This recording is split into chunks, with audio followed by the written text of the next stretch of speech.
Introducing Greear Webb, the humble giant, a true juggernaut for justice and an unwavering warrior for what's right. In the pursuit of systematic change, Greear stands firm, challenging any obstacle in the way. With the profound belief that diversity is our strength, Greear advocates for collaboration as the key to success. Join us in celebrating a visionary committed to making a lasting impact on the journey towards a more just and inclusive world as he joins the Bro Code team as the new host of his own show, Blurred Lines, a new exciting TV show on the Bro Code TV Productions platform. Get ready.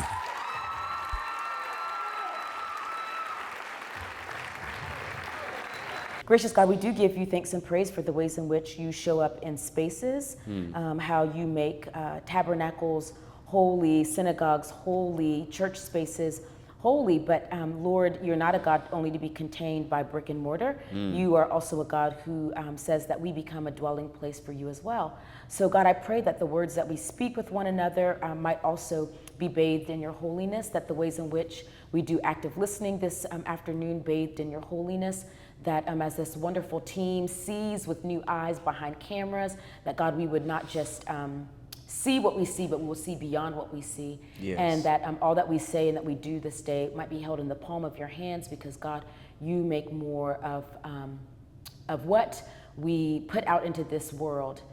So Lord, if you can make beauty out of ashes, God, I pray that you would create new worlds out of our words. For this deep work that we are up to, may it do all the good that we possibly can, and that in the midst of our time together, we would do no harm. All this we pray in the strong name of your Son, Jesus Christ. Yes. Amen. Amen. Amen. Thank you. I'm trying to help you from Satan line. I want you to listen. I want you paying attention. I want you to get it. I want you to see it. I want you to achieve it. I want you to believe it. Put your trust in Jesus. You can trust in Jesus. The streets can be wicked, so much mischief. One can dive in, shucking and jiving. You know how many guys been killed, lost their life in. The enemy so trifling. Paint some pictures so you may like it. He's not your friend. What's going on, everybody? Welcome to Blurred Lines. I'm your host, Greear Webb. True and lasting change always begins with honest conversation. However, the topics of religion and politics are often pitted against each other, as people believe one detracts from the other. Now, it is time to blur the lines. On this show, we bring together leaders passionate about making a difference through the realms of public faith and public policy. I am privileged and grateful to have with me one of those leaders today, and someone I believe is a true living legend. She is a pastor by trade, one of the truest people persons I know, and just an all-around amazing human being who remains humble but hustles hard for her flock.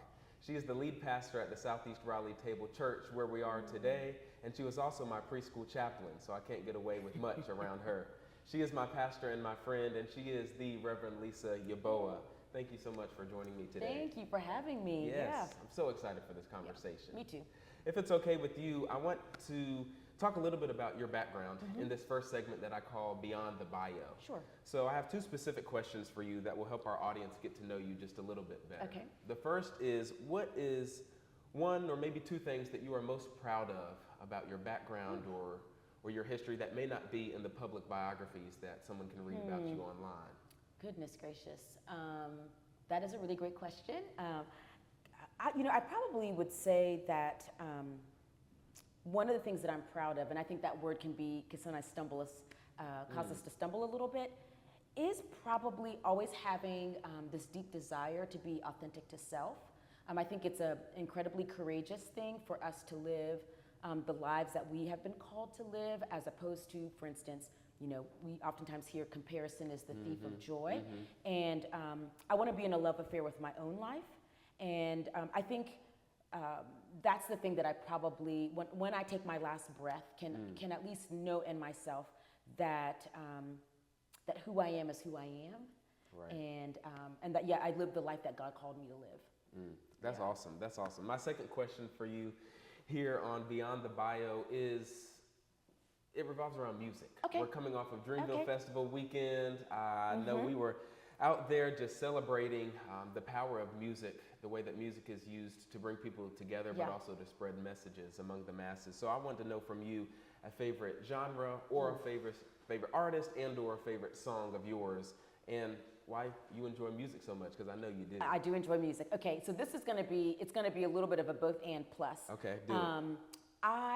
Especially during the pandemic, during shelter in place, I found myself listening to a lot of like Mississippi Mass Choir, a lot of James Cleveland, and that music is like the music of my, I always say the music of my gut. It's the songs that the church mothers, the church fathers in my community in the Low Country of South Carolina, oftentimes it was almost like a second language, and especially in kind of call and response. So when we were going through that wilderness experience, that was my manna. So I can tarry and go, into a prayer closet with a doily on my head and sing some just toe tapping music. I don't need a hymnal. I don't need any screens. Then I would say 90s R&B, and then also too like kind of the rise of 90s hip hop. Like I love Biggie. But you know what's so funny is that 90s R&B and hip hop, specifically Saint Biggie Smalls, they're storytellers. Very similar again to the individuals who raised me in the church. Like there was always an arc. It was all a dream. I used to read Word Up magazine. There was an arc to the song. So kind of similar to how did you feel when you come out the wilderness? It's kind of like it's similar. And so I would say definitely like 90s R&B and hip hop are like my. If you want to see me go crazy. Okay. Yeah. You must have seen my Facebook post the other day. I said that James Cleveland has some hits, and some of my friends were like, "Who now?" I said, "Wait a minute. Wait a minute. Yeah. That is the OG right there." But I understand that to the sense of just the power in music, not only making us feel good, but again conveying messages, inspiring us, bringing us through the wilderness, right? Not just hopping over it, but journeying with us. Yes. And as you said, tarrying. So I want to hear a little bit more about your background and upbringing, if you'd share with us just how that has prepared you or assisted you in where you are today. And you've mentioned, a religious upbringing, Somerville, South Carolina. Just tell us a little bit about that. I would love to hear more about the impact that's had on your life. Yeah, so I oftentimes tell people that I live at the intersection of multiple realities. My parents are from Ghana, West Africa. I was the first person in my family born on American soil in Nashville, Tennessee. My dad is a United Methodist pastor, and because of that, we then moved to the Low Country of South Carolina. The Low Country of South Carolina has large numbers of individuals who are descendants of enslaved persons, very much probably from the western part of Africa, so from Ghana, Nigeria, those particular places. So in some ways, to be in the Low Country was also to be home in a different way, to be connected even in this country. I grew up in the church. Like I said, my dad is a United Methodist pastor, and I have a love affair with the church. I loved the mystery. I loved the rituals. I loved the idea of call and response. Like you didn't have to know how to read the words, but the words somehow lived like in you and in your bones. Right. That's kind of the upbringing that I had. And while some people would say that we were a more free church, there was a work that happened among the people that I feel like has shaped the way in which I show up as a pastor. Because of the fact that my parents are immigrants, I'm a Black woman, you grow up kind of a Ghanaian American, and you're living at all the ways in which those identities are complex. I also feel like I have a particular sensitivity and attentiveness to how people belong and if people feel like they belong.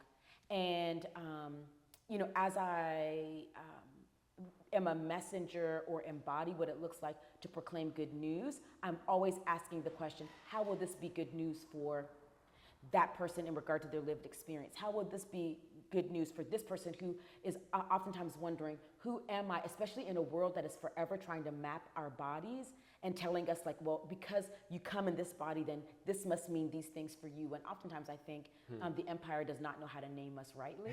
I'm the person who comes and says, okay, you can be this and this and this and this and still have glory within you. Yeah. That's so good. That's so good. You know, I had the opportunity as part of Blurred Lines to speak with David Crabtree, who obtained his Master's of Divinity from Duke. Duke University Divinity School. I know it's hard for me to get that out.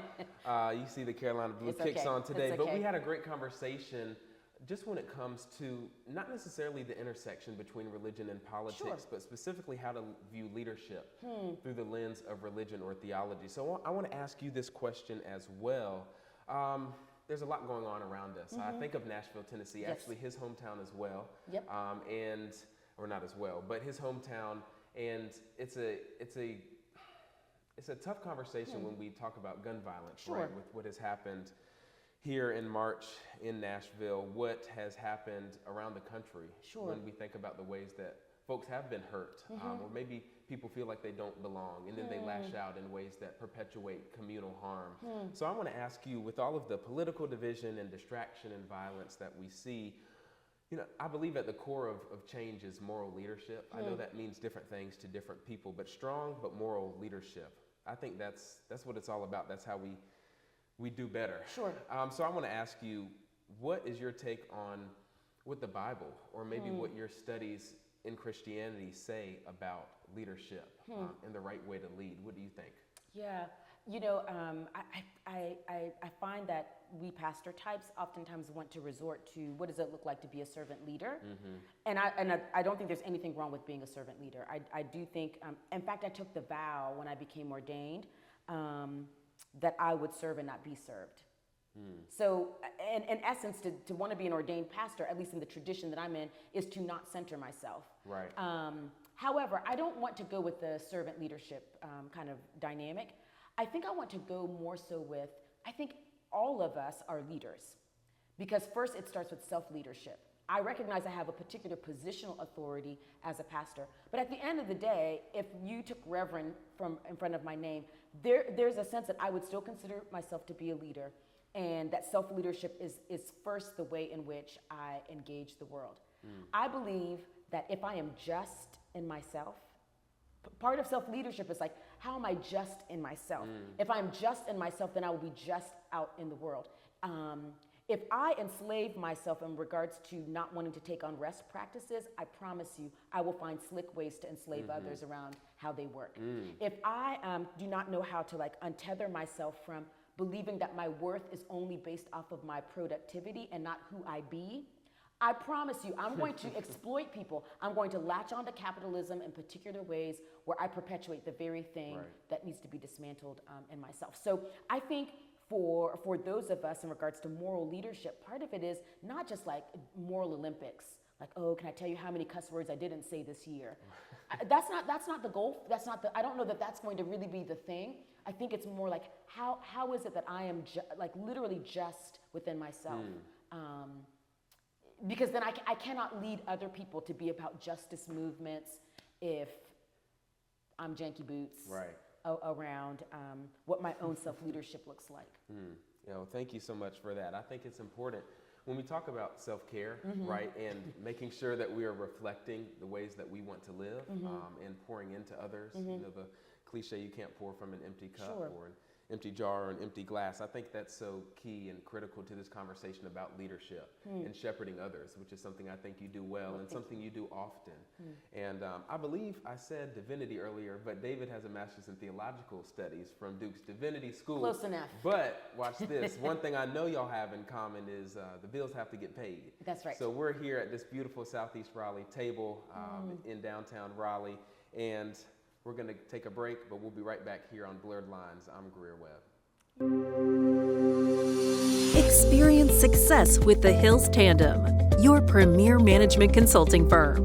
With over 40 years of expertise in grants management, technical assistance, and training support, we ensure precision in every project's life cycle. Our turnkey solutions simplify corporate giving, enhancing your reputation and community impact. For biotech and pharmaceutical firms, our patient-centric programs deliver clear value and ROI.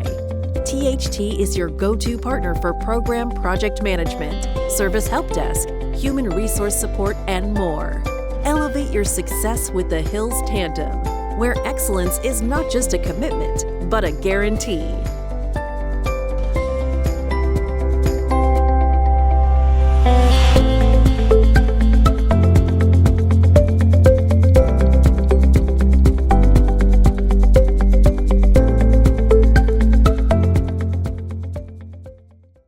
Welcome back to Blurred Lines. I'm Greear Webb. So we did our Beyond the Bio.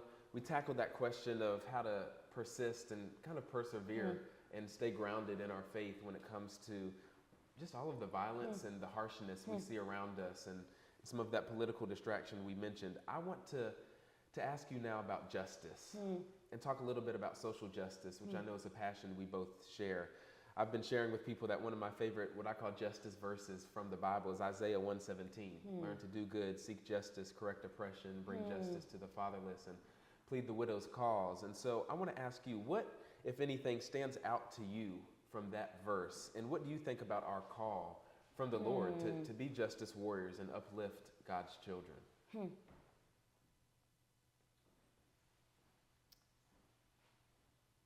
Reread the passage again. Yeah. Yep. Learn to do good, seek justice, correct oppression, bring justice to the fatherless, and plead the widow's cause. Yeah, you know, the word that kind of stands out for me is this idea of seeking justice, because I think it is a reminder that it belies activity, like somehow either participating, cooperating, collaborating, initiating. Like justice doesn't just come. Justice always has to kind of be attached to, you know, we sometimes say that when righteousness and love meet, that's what then justice looks like. And so to seek after it is also to know that there are other things we can seek after. It's a matter of like, what am I participating in, or what am I choosing to divest from? What am I choosing to invest in? So I think it's the idea that, especially throughout Isaiah's, there's so many works in Isaiah where there is this invitation into this new world that God is like, that is breaking forth, but will we choose to like lean into it, or will we backpedal from that new world? That's good. Yeah. That's good. I mean, when we talk about, you know, a new world or these different seasons that we go through as human beings, and especially as church bodies, I want to talk to you a little bit about this church, a church that we share, the Southeast Raleigh Table Church. I know that you and, of course, the church have gone through seasons of waiting, seasons of shift, as I like to call them, and now a more permanent location here on Swain Street in Raleigh. What has that taught you? Not only about waiting and what I think is power in waiting on the Lord to show you the right moment and the right place, but maybe what's been difficult in your role as a pastor about waiting and moving these past few years. Yeah. Okay, this could be like a whole like Netflix docuseries. You know, so I think really quickly, one, and I did not recognize this was going to be the learning in the process, but land and space. We have a particular relationship. Well, the world has a particular relationship to land and space. And I think that as a person, you know, as a Black woman, I want to repair the ways in which we have relationships to brick and mortar and also land and space that doesn't look like how the empire or developers or however.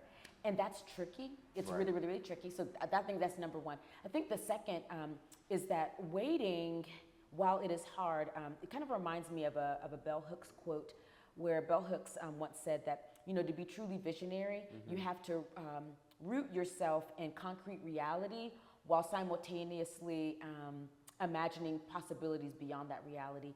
And I feel like what waiting does is that it causes you to have to rehearse like the goodness of God, like to remind yourself, okay, today I'm in a rental space that I know I'm not going to be here forever, but how can I remind myself of like the fact of the matter is that God was faithful to us when we were in this space to get us to this space. Okay, now that we're in this concrete reality, what are the ways in which we might dream what the next thing might be? And so though it was a long 8-year arc to get to this place, all along the way, there was like provision. All along the way, I had a community of people who they actually were risk takers in dreaming beyond our concrete or present reality. And I do think you have to be visionary in that way. And sometimes to be a visionary is to, my dear friend, Dr. Margaret Brunson, who we both know, Yes. you know, we talk about the loneliness sometimes of being a visionary, when you can see something that nobody else can see. Yes. But We were actually talking about that off camera, just not only the power in waiting, but the difficulty.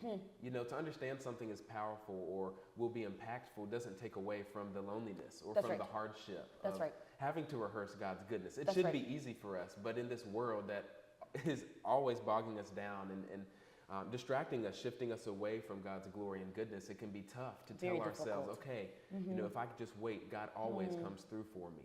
And so I think, you know, it's very important to understand that not only is there power in waiting, but, you know, people often say it's not about the destination, but the journey.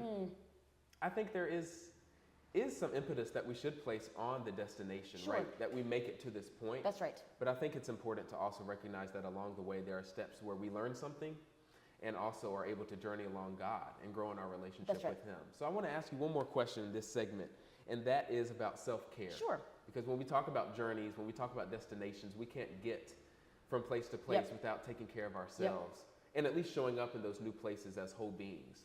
I know you are passionate about self-care, and I know the church has had an interesting relationship Sure. with self-care, Yep. right? People may question, well, does that take away from Sure. our reliance on God? What do you think about self-care, Yep, again, yep. through your lens as a pastor? Yeah. So I have a dear friend who's also a pastor. Her name is Reverend A.W. Shields, and she's kind of helped me to think a little bit differently about the word self-care. One, because this idea of like individualism, Right. and so I have to say that I think maybe instead of using the word self-care, I would say they're commitments that I make to myself. Self-commitments. They're self-commitments that I like make that. to myself. So if when God creates all things, it says that that it said that all things that God has created is very good. I need to treat myself in those ways. I need to also be a part of like dismantling systems in a world that also knows how to treat me, treat me like the very good creation, yes. the creation that I am. But no, I think it's really important to make commitments to ourselves. I think going back to this idea of if I'm going to be just in myself, you know, then I will be just in the world, but also to the ways in which I care for myself, show grace to myself, show up for myself, is an invitation for other people to also do that for themselves, and also to maybe helping the world to have a better relationship with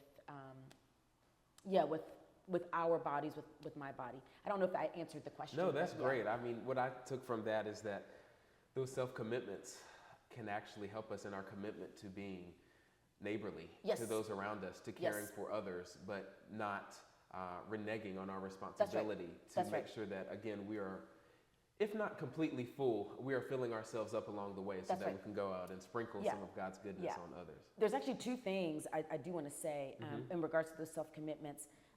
You know, one is I am always in therapy. I shouldn't say I'm always in therapy. It's very important for me to be in therapy. Like I need to have someone who's Yes, asking me yes. hard questions. That may not look like a self-care practice, but it keeps me honest.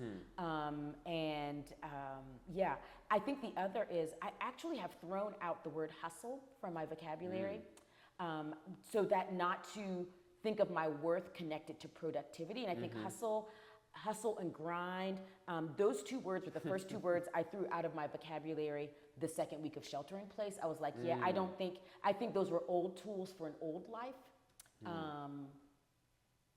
Those are old tools for an old life. I Yeah. know we both bond over the power of words, and Yes. I think it's important to have that Yeah. honest conversation about which words we are using, which words we no might have longer used use. throughout our whole lives and no longer use. So I know That's I right. said earlier you hustle hard for your flock, but maybe you humble I just yourself. show up. I just right, show up and for show my up as people. you That's right. for your people. So That's right. as is custom here at the Southeast Raleigh Table, it is now time for us to also take up an offering so we can continue here doing the good work of having these honest conversations on Blurred Lines. I'm your host, Greear Webb.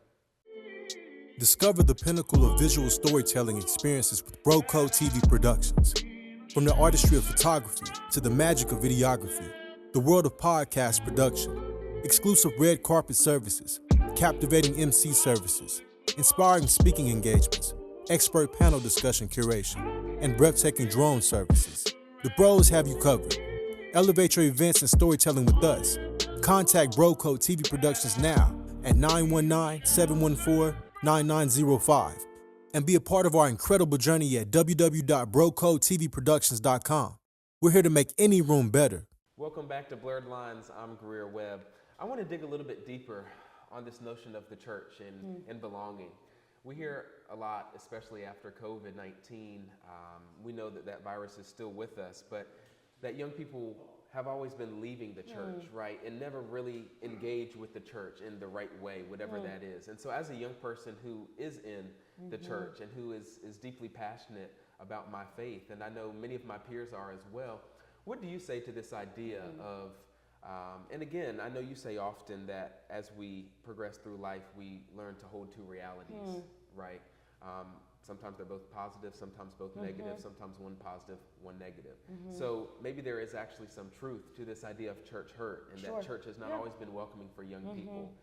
But again, just this idea, I would love to get your thoughts on engaging young people, how the church can maybe do that better, or our responsibility as young people to really seek out faith in these sometimes turbulent times growing up. I think church hurt is very real. I think that it is the responsibility of the church to name and acknowledge whenever it has done harm. I want to believe that I'm perfect, and I'm not perfect as a pastor. I seek to be faithful, but there have been times I probably have also enacted harm, and that doesn't necessarily mean that there's not ways to then enact repair. This idea of like young people have been leaving the church, while statistically it is true, this has also been something that has been true kind of, I think, across the ages. Maybe it didn't necessarily look like young people no longer being in the pews, but it might have looked like young people being in the pews and not necessarily feeling engaged, honored, valued, or the like. Right. Church is as an institution, is fairly interesting in that it is one of the few institutions that in some ways, as it was established, kind of has like a constancy to it. So there's something really beautiful about it. Like, I can go back to my home church in Jetburg, South Carolina, and there's certain things that they're going to still do, and that feels like familiar and good. I do, though, believe that we, as a church, have a responsibility to like hear the new language that is like cropping up. And what I mean, I'm not talking about like what's the new thing, the new lingo that people are speaking, but instead like what are the new needs that are rising? Like in a digital age, I didn't grow up in a digital age. In a digital age, when people sometimes feel so disconnected but can be in the same room, what does it look like for church to be a place that helps to equip young people for, to feel like there are ways to connect really beautifully and powerfully? I think sometimes there's a lot of instructions that are given to young people and maybe not enough invitations to young people. That's good. I think of the song, your response makes me think of the song New Wine. Make me a vessel, make me an offering, make me whatever you want me to be, God. And to just be able to say that there are new needs, I love that. And also, I think that trust piece is important. And I think we have to recognize that as an institution, just as we are all imperfect, trust has been a big factor in turning people off from the church. But I just recognize the power of faith in my own life. And I think by acting out God's goodness and responding to new needs or whatever crops up, COVID-19 or making things more accessible in this day and age in which we're recognizing that, folks have different needs and also we're all people, right? We're all human beings that are made in the image of God. I want to transition us to this next segment that I call Words from the Wise. You've been dropping a lot of wisdom on this episode, but I want to ask you one question, and I would love for you to give me just a one-word response. And so that question is, again, kind of staying with your pastoral hat on for a moment, how has religion played a role in your life or in your career as a pastor and a shepherd of people? Just one word that expresses your feelings about the power or impact of religion on our lives. Feel free to take a few moments to think about it.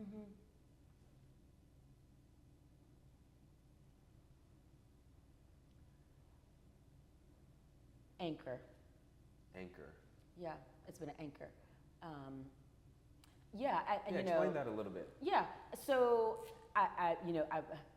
Greear knows by now that I'm forever reframing. Yes. I don't know that I would say religion. I think I would say the power of spirituality in my life, because I think that's a bit more expansive than the way in which religion is sometimes very narrowly defined, but it has been an anchor.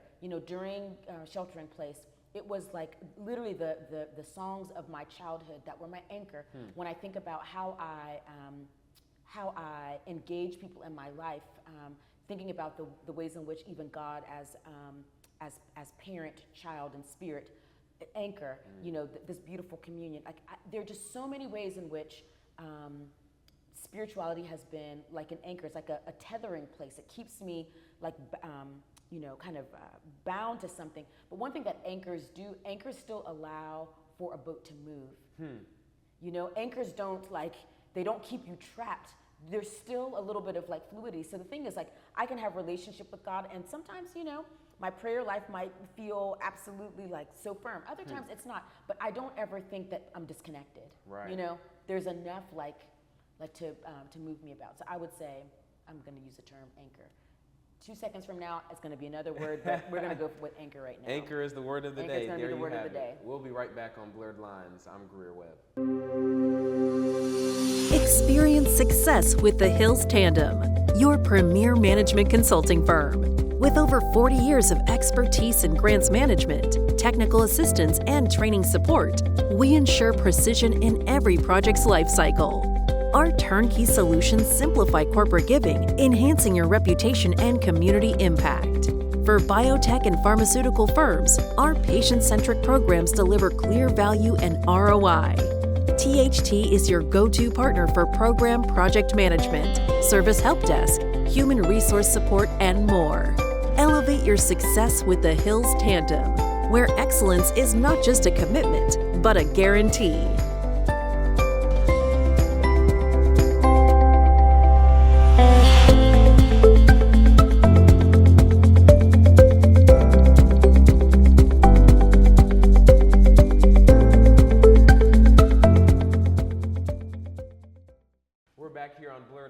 I'm Greear Webb. The word of the day from Pastor Lisa Yebuah is anchor, and so I just want to present you the certificate of gratitude for speaking with me today and sharing your thoughts. Thank you. And hopefully this will anchor you as you continue doing the good work of shepherding the people of Raleigh. Thank you so very much. I love you all. Love you.